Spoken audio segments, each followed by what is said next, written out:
Je dirais c'est souvent des objets que je possède dans mon environnement immédiat qui vont me décider de faire une toile, objet ou image. Ici, j'avais ce Christ, un plâtre Saint-Sulpicien de la fin du XIXe siècle, qui est originaire de l'église du numéro 1, de Jolimont numéro 1. Il faut savoir que ce quartier avait explosé à la fin des années 60 et ils ont dû démolir l'église. Et elle était bien entendu désacralisée, et j'avais un ami qui s'appelle Michel Jamsin, qui avait acheté un cloître et qui cherchait des plâtres évoquant toute l'histoire religieuse, catholique. Et alors je me dis, je vais aller faire un tour pour voir s'il n'y a pas quelque chose qui pourrait m'intéresser. Et je vois ce Christ qui était suspendu au milieu du chœur. Et je demande au curé si je pouvais l'avoir. Il me dit oui, vous prenez. Il me dit, mais comment vous devez aller le décrocher? Et alors je l'ai décroché. C'était d'ailleurs assez surréaliste, ça aurait dû être filmé parce que je n'arrivais pas, j'avais une grande échelle, je n'arrivais pas à le décrocher. Donc j'ai dû lui scier les bras. Mais il s'en fout, tout ça est désacralisé, donc ça, pour eux, tout le côté religieux n'a plus aucune importance. Donc c'est pas une profanation. Tu comprends ça? Faut voir ça comme ça. Donc je prends ce Christ avec d'autres objets que d'ailleurs je distribuerai autour de moi. Et puis un beau jour, j'ai l'occasion d'avoir en prêt un crocodile empaillé qu'un colonial avait ramené. Mais un crocodile qui faisait plus de 3 mètres, quoi. Hein. Un vrai crocodile. Et je vois ça, et je dis, je peux l'avoir en prêt. Prêt d'ailleurs, il ne faut jamais rien me prêter parce que je ne rends pas. Et donc j'ai ce crocodile. Et alors ça mûrit. Ça mûrit. Et un beau jour me vient l'idée de l'associer.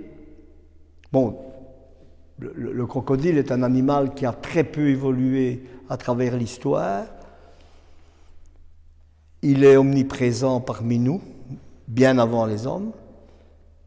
Il s'est adapté d'une façon extraordinaire en fonction des endroits où il vit. Et en même temps, il y a toute une idée du luxe par rapport au crocodile. Les sacs en crocodile, c'est des peaux très, très belles. Donc ça commence aussi à m'intéresser. Et donc je l'associe, je pose le Christ en plâtre sur le crocodile, et là, donc il a son véhicule, il peut partir, et alors ça c'est l'idée de départ. Donc maintenant, je suis avant tout plasticien, peintre, donc comment raconter l'histoire? Alors, je décompose d'abord mon espace pictural d'une façon tout à fait abstraite. Comme si le polyptyque était aplati. Disons, imaginons, nous avons un cube et on le développe. Et ce qui me permet d'avoir différents volets. Donc, il y a une forme d'arbitraire à ce moment-là, quand je dessine. Donc, quelquefois, ça peut prendre 2 jours pour 10 lignes, parce que, je la trace. Et si vous regardez bien, il n'y a jamais rien qui est horizontal et il n'y a jamais rien qui est vraiment vertical. Parce que mon obsession, c'est l'espace scénique. S'il y a un truc qui m'emmerde dans l'art, c'est l'espace scénique. Par contre, je fais de la peinture de chevalet qui est définie par un cadre. Et là, il y a une contradiction entre le cadre, que dans ce cas-là, j'amplifie par le passe-partout, par la façon, le meuble, le mobilier, je dirais, mais ça fait partie de mon travail. Si vous regardez bien, l'horizontale orange et rouge qui est là, eh bien, elle n'est pas vraiment horizontale. Elle descend vers la gauche, légèrement. L'œil le subit sans la voir. Comme le personnage qui est vertical, ben, il n'est pas vraiment vertical. Hein? D'ailleurs, il recherche son équilibre avec un rythme des jambes. Mais ça, on y reviendra après. Mais c'est la seule verticale qu'il y a dans la toile. C'est ce personnage féminin qui fait le trépied. J'expliquerai pourquoi après le trépied. Ensuite, dans la tête, il y a une population qui va venir, dans le fond. Donc ça, je sais, graphiquement, que ça va occuper toute une partie de mon fond. Et à l'époque, ce que j'utilisais surtout, c'était des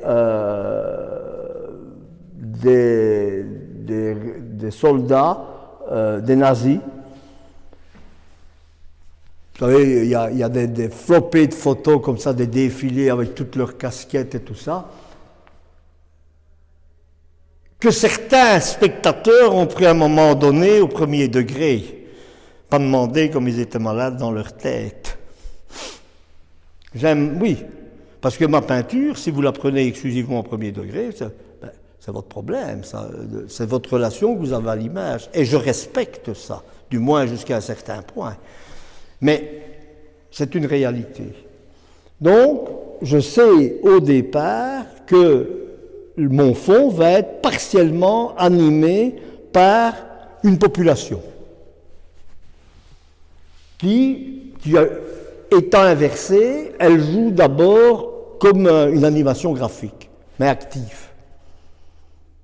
S'ils étaient à l'endroit, ils seraient beaucoup plus omniprésents parce qu'on les lirait directement. Le fait qu'ils soient inversés, on lit davantage la forme, la masse, que l'idée qu'ils traduisent. Bien. Ensuite, il y a toute la partie de droite qui est plus froide.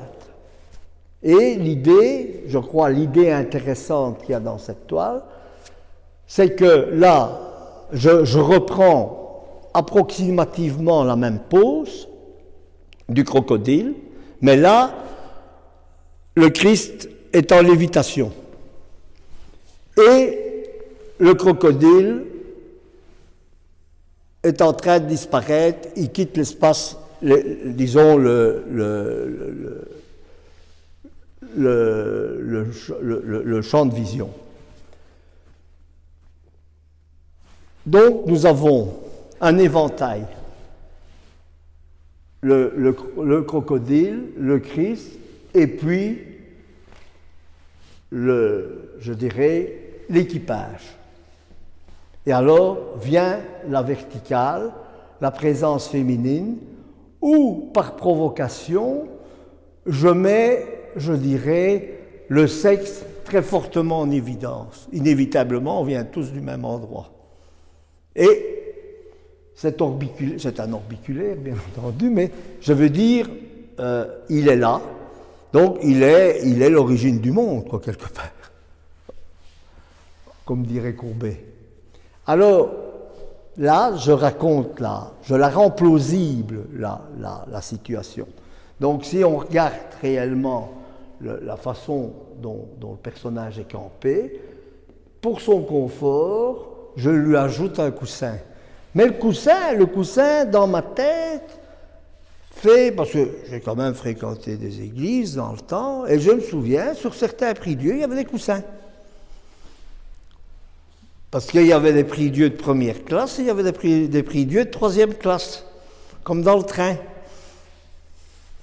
Oui. C'est-à-dire, ils étaient réservés. Bien, alors, les cornes.